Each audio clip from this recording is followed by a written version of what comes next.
ചെയ്യുന്നുണ്ട്. ഈ 14 പേരെയാണ് ഇപ്പോൾ സുരക്ഷിതമായി മറ്റ് ചെറു കപ്പലിലേക്ക് മാറ്റിയിട്ടുള്ളത്, ചെറു ബോട്ടുകളിലേക്ക് മാറ്റിയിട്ടുള്ളത്. മറ്റ് 4 പേർ, അതായത് ഈ കപ്പൽ കമ്പനിയിൽ നിന്ന് അവസാന നിർദ്ദേശം വരുന്നതിന് ശേഷം മാത്രമേ അവർ കപ്പലിൽ നിന്ന് മാറുകയുള്ളൂ. അവരെ ഇപ്പോൾ സുരക്ഷിത സ്ഥാനത്ത് തന്നെയാണ് എന്നുള്ള ഒരു നിഗമനത്തിലാണ് ഈ രക്ഷാദൗത്യം ഏകോപിപ്പിക്കുന്ന കോസ്റ്റ് ഗാർഡും ഒപ്പം തന്നെ നേവി ഉദ്യോഗസ്ഥരും ഒക്കെ പങ്കുവെക്കുകയും ചെയ്യുന്നത്. എന്തായാലും നിലവിൽ എന്താണ് ഈ ഒരു അപകടത്തിന് കാരണമായി എന്നുള്ള കാര്യത്തിൽ ഒരു വ്യക്തത ഇനിയും വരേണ്ടതായിട്ടുണ്ട്. നിലവിൽ രക്ഷപ്പെടുത്തിയ 14 പേരിൽ 5 പേർക്ക് പൊള്ളലേറ്റതായിട്ടുള്ള വിവരങ്ങൾ പുറത്തു വരുന്നുണ്ട്. ഇവരെ ഉടൻ തന്നെ ഒരുപക്ഷെ കോഴിക്കോട് തീരത്തേക്കാണോ അല്ലെങ്കിൽ എറണാകുളം തീരത്തേക്കാണോ എത്തിക്കുക എന്നുള്ള കാര്യത്തിൽ ഒരു വ്യക്തതയും വരേണ്ടതായിട്ടുണ്ട്. കാരണം ഈ 2 ജില്ലകളിലെയും ജില്ലാ കളക്ടർമാർക്ക് കൃത്യമായ നിർദ്ദേശം നൽകിയിട്ടുണ്ട്. ഇവരെ എത്തിക്കുന്ന മുറയ്ക്ക് അവർക്ക് വേണ്ട ചികിത്സകൾ ഉറപ്പാക്കുന്നതിന് വേണ്ടിയുള്ള ക്രമീകരണങ്ങൾ ഏർപ്പെടുത്തുക, നടപടികൾ കൈക്കൊള്ളുക തുടങ്ങിയ നിർദ്ദേശങ്ങൾ ജില്ലാ കളക്ടർമാർക്ക് നൽകിയിട്ടുണ്ട്. അതിനുവേണ്ടി എല്ലാ കാര്യങ്ങളും സജ്ജീകരിക്കുകയും ചെയ്തിട്ടുണ്ട് എന്നാണ് നമുക്ക് മനസ്സിലാക്കാൻ സാധിക്കുന്നത്. എന്തായാലും ഇവരെ എപ്പോൾ ഇവിടെ നിന്ന് തീരത്തേക്ക് എത്തിക്കുമെന്നുള്ള കാര്യത്തിൽ കൂടി ഒരു വ്യക്തത ഇനി വരേണ്ടതായിട്ടുണ്ട്. എന്തായാലും നിലവിൽ നമുക്ക് ലഭ്യമാകുന്ന വിവരങ്ങൾ അനുസരിച്ച് 4 ഫയർ ഫൈറ്റേഴ്സിനെയാണ് കാണാതായിട്ടുള്ളത്.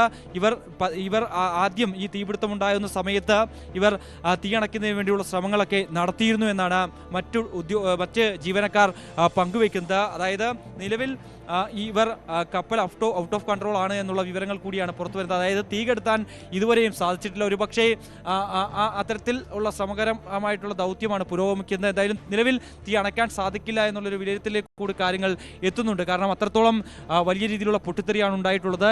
ഏതെങ്കിലും തരത്തിൽ ഈ കണ്ടെയ്നറുകളിൽ തീ വേഗത്തിൽ പടർന്നു പിടിക്കാൻ പറ്റുന്ന തരത്തിൽ ഏതെങ്കിലുമുള്ള പദാർത്ഥങ്ങൾ ഉണ്ടായിരുന്നു എന്നുള്ളതാണ് ഇനി സംശയിക്കുന്നത്. ഒരുപക്ഷേ ഡെക്കിനുള്ളിൽ നിന്നാണ് ഇത്തരത്തിലുള്ള തീപിടുത്തം ഉണ്ടായെങ്കിൽ ഒരു കാരണവശാലും ഈ കപ്പലിൻ്റെ മധ്യഭാഗത്ത് ഇങ്ങനെ തീപിടിക്കില്ല. അത് ഏതെങ്കിലും വശത്തായിട്ടായിരിക്കും, ഏതെങ്കിലും സൈഡുകളിലായിരിക്കും തീപിടുത്തം ഉണ്ടാവുക എന്നുള്ളതാണ് ഇവർ പറയുന്നത്. അതാണ് ഒരു സംശയത്തിന് കാരണമാവുകയും ചെയ്യുന്നത്. അതുകൊണ്ട് തന്നെയാണ് കപ്പലിൽ നിന്നല്ല, ഈ കണ്ടെയ്നറുകളിൽ നിന്നാണ് ഒരുപക്ഷെ തീ പിടിച്ചേക്കാം അല്ലെങ്കിൽ തീപിടുത്തം ഉണ്ടായത് എന്നുള്ള അടക്കമുള്ള ഒരു നിഗമനത്തിലേക്ക്, ഒരു പ്രാഥമിക നിഗമനത്തിലേക്ക് കൂടി കാര്യങ്ങൾ എത്തുന്നത്. എന്തായാലും നിലവിൽ 18 പേരിൽ 14 പേരെ രക്ഷപ്പെടുത്തിയിട്ടുണ്ട്. 4 പേർക്കായിട്ടുള്ള തെരച്ചിൽ ഇപ്പോൾ തുടരുകയാണ്. ടോം, കടലിൽ പട്രോളിംഗിൽ ഉണ്ടായിരുന്ന 2 കപ്പലുകളും കൊച്ചിയിൽ നിന്നൊരു കപ്പലുമാണ് അപകട സ്ഥലത്തേക്ക് രക്ഷാപ്രവർത്തനത്തിന് വേണ്ടി പോയത്. അപകടത്തിൽ ചില ജീവനക്കാർക്ക്, അതായത് 5 ജീവനക്കാർക്ക് പൊള്ളലേറ്റിരുന്നു. ഡോണിയർ വിമാനവും നിരീക്ഷണം നടത്തുന്നുണ്ട്.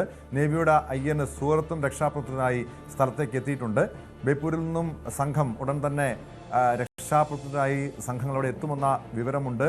ഹെലികോപ്റ്ററുകളും ഡോണിയർ വിമാനങ്ങളും രക്ഷാദൗത്യത്തിലുണ്ട്. ആജ്ഞ രവീന്ദ്രനിലേക്ക് ഒരിക്കൽ കൂടി. ആജ്ഞ, ഏറ്റവും ഒടുവിൽ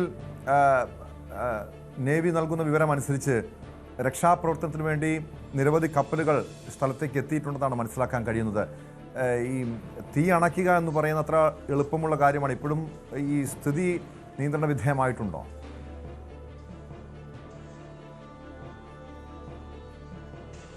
കപ്പലിന്റെ മധ്യഭാഗത്തു നിന്നാണ് തീ പിടിച്ചത്. അത് കണ്ടെയ്നറിൽ നിന്നാണോ കപ്പലിൽ നിന്നാണോ എന്നുള്ള കാര്യത്തിൽ വ്യക്തത വരാനുണ്ട്.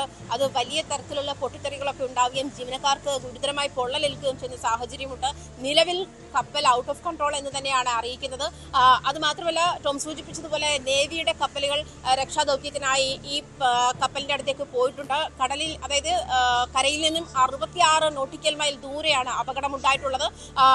അത് മാത്രമല്ല, ആ കപ്പൽ ചാലിലേക്ക് വരുന്ന മറ്റുള്ള കപ്പലുകളെയൊക്കെ വിവരം അറിയിച്ചിട്ടുണ്ട്. അവർ രക്ഷാദൗത്യത്തിനായി അങ്ങോട്ടേക്ക് അടുക്കുന്നുണ്ട് എന്നാണ് മനസ്സിലാക്കാൻ കഴിയുന്നത്. 18 പേരാണ് കടലിൽ ചാടിയത്. ഇതിൽ 5 ജീവനക്കാർക്ക് ഗുരുതരമായി പൊള്ളലേറ്റിട്ടുണ്ട്. ഈ കടലിൽ ചാടിയ ആളുകളെ രക്ഷപ്പെടുത്താനുള്ള ശ്രമങ്ങളും തുടരുകയാണ്. 4 പേര്, അതായത് ക്യാപ്റ്റൻ ഉൾപ്പെടെ 3 എഞ്ചിനീയർമാരും ക്യാപ്റ്റൻ ഉൾപ്പെടെ 4 പേരടങ്ങുന്ന ടീമിന്റെ വിവരമാണ് ഇല്ലാതിരുന്നത്. കാരണം ഇവരാണ് തീ അണയ്ക്കാനുള്ള രക്ഷാദൗത്യത്തിലേക്ക് നീങ്ങിയത്. അതിനുശേഷമാണ് ഇവരെ കാണാതായത്. ഇവരുടെ വിവരം ലഭിക്കുന്നതിലാണ് ഇപ്പോൾ വ്യക്തത വരാത്തത്. ഇവര് എന്ത് സംഭവിച്ചു, അതല്ലെങ്കിൽ സുരക്ഷിതരാണോ എന്നുള്ള കാര്യത്തിൽ വ്യക്തതയില്ല എന്ന് തന്നെയാണ് മനസ്സിലാക്കാൻ കഴിയുന്നത്. മാത്രമല്ല, ഈ രക്ഷാദൗത്യം ഊർജിതമാക്കിയിട്ടുണ്ട്. കപ്പൽ ഈ വാൻഹായ് 503 എന്ന് പറയുന്ന സിംഗപ്പൂർ കപ്പലാണ് അപകടത്തിൽപ്പെട്ടത്. കൊളംബോയിൽ നിന്ന് നവി മുംബൈയിലേക്ക് പോകുന്ന വഴിയായിരുന്നു അപകടമുണ്ടായത് എന്നാണ് മനസ്സിലാക്കാൻ കഴിയുന്നത്. എന്തായാലും ഈ കപ്പലിന്റെ അതായത് അത്യാവശ്യം വലിപ്പമുള്ള ഒരു കപ്പലാണ്. അതായത് 263 മീറ്റർ നീളവും അതുപോലെ 32 മീറ്റർ വീതിയുമുള്ള അത്യാവശ്യം വലിയൊരു കപ്പൽ തന്നെയാണ്, ചരക്ക് കപ്പലാണ്. അതായത് തീ ഇത്രയും മധ്യഭാഗത്തു നിന്നും തീ പിടിച്ചത് കൊണ്ട് തന്നെ അത് കപ്പല് വലിയ അപകടം, അതായത് ഈ തീ പടർന്നു പിടിച്ചതും ഒക്കെ വലിയ അപകടത്തിലേക്കാണ് നയിച്ചിരിക്കുന്നത്. വലിയ സാഹചര്യമാണ്, അതായത് വലിയ ദുരന്തമാണ് നേരിടുന്നതെന്നാണ് മനസ്സിലാക്കാൻ കഴിയുന്നത്. തീ അണയ്ക്കാനുള്ള ശ്രമങ്ങൾ തുടരുന്നുണ്ട്, പക്ഷെ അത് ഔട്ട് ഓഫ് കൺട്രോൾ എന്നുള്ള മെസ്സേജാണ് ലഭിച്ചുകൊണ്ടിരിക്കുന്നത്. എന്തായാലും രക്ഷാദൗത്യം ഊർജിതമാക്കിക്കൊണ്ടിരിക്കുകയാണ്. നേവിയുടെ കപ്പലുകൾ അങ്ങോട്ടേക്ക് തിരിച്ചിട്ടുണ്ട്. മറ്റു കപ്പലുകൾ, ആ ചാലിലേക്കുള്ള മറ്റു കപ്പലുകൾ എത്തുന്നുണ്ട്. പട്രോളിങ്ങിനുള്ള കപ്പലുകൾ എത്തിയിട്ടുണ്ട്. ഇവരൊക്കെ രക്ഷാപ്രവർത്തനങ്ങൾ ഊർജിതമാക്കുന്നുണ്ട്. അതുപോലെ തന്നെ സംസ്ഥാനത്ത് കോഴിക്കോടും എറണാകുളത്തുമുള്ള ജില്ലാ കളക്ടർമാർക്ക് ദുരന്ത നിവാരണവുമായി ബന്ധപ്പെട്ട അതിനുള്ള അടിയന്തര കാര്യങ്ങൾ നടപ്പിലാക്കാൻ വേണ്ടി മുഖ്യമന്ത്രി മെസ്സേജ് നൽകിയിട്ടുണ്ട്. അത് തീരത്തും നിന്നും അത്തരത്തിലുള്ള സാഹചര്യങ്ങളുണ്ട്, അതായത് രക്ഷാപ്രവർത്തനങ്ങൾ ഉണ്ടാകും. ദുരന്ത നിവാരണ സേനയും രക്ഷാപ്രവർത്തനത്തിൽ പങ്കെടുക്കുന്നുണ്ട്. എന്തായാലും കപ്പൽ ഇപ്പോൾ ഔട്ട് ഓഫ് കൺട്രോൾ ആണ് എന്നുള്ള കാര്യമാണ് മനസ്സിലാക്കാൻ കഴിയുന്നത്.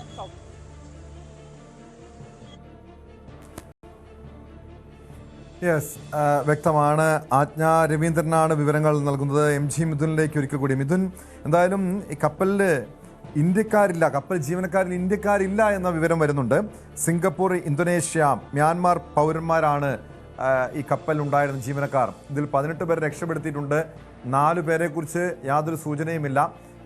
രക്ഷാപ്രവർത്തനത്തിൽ ഏതെങ്കിലും രീതിയിലുള്ള ദുഷ്കരമായിട്ടുള്ള സാഹചര്യം നിലവിൽ അവിടെ ഉണ്ടോ? മാത്രമല്ല 20 കണ്ടെയ്നറുകൾ കടലിലേക്ക് വീണു എന്ന് പറയുന്നുണ്ട്. എന്താണ് ആ കണ്ടെയ്നർ ഉണ്ടായിരുന്നത് സംബന്ധിച്ചുള്ള ഒരു വ്യക്തത വന്നിട്ടുണ്ടോ?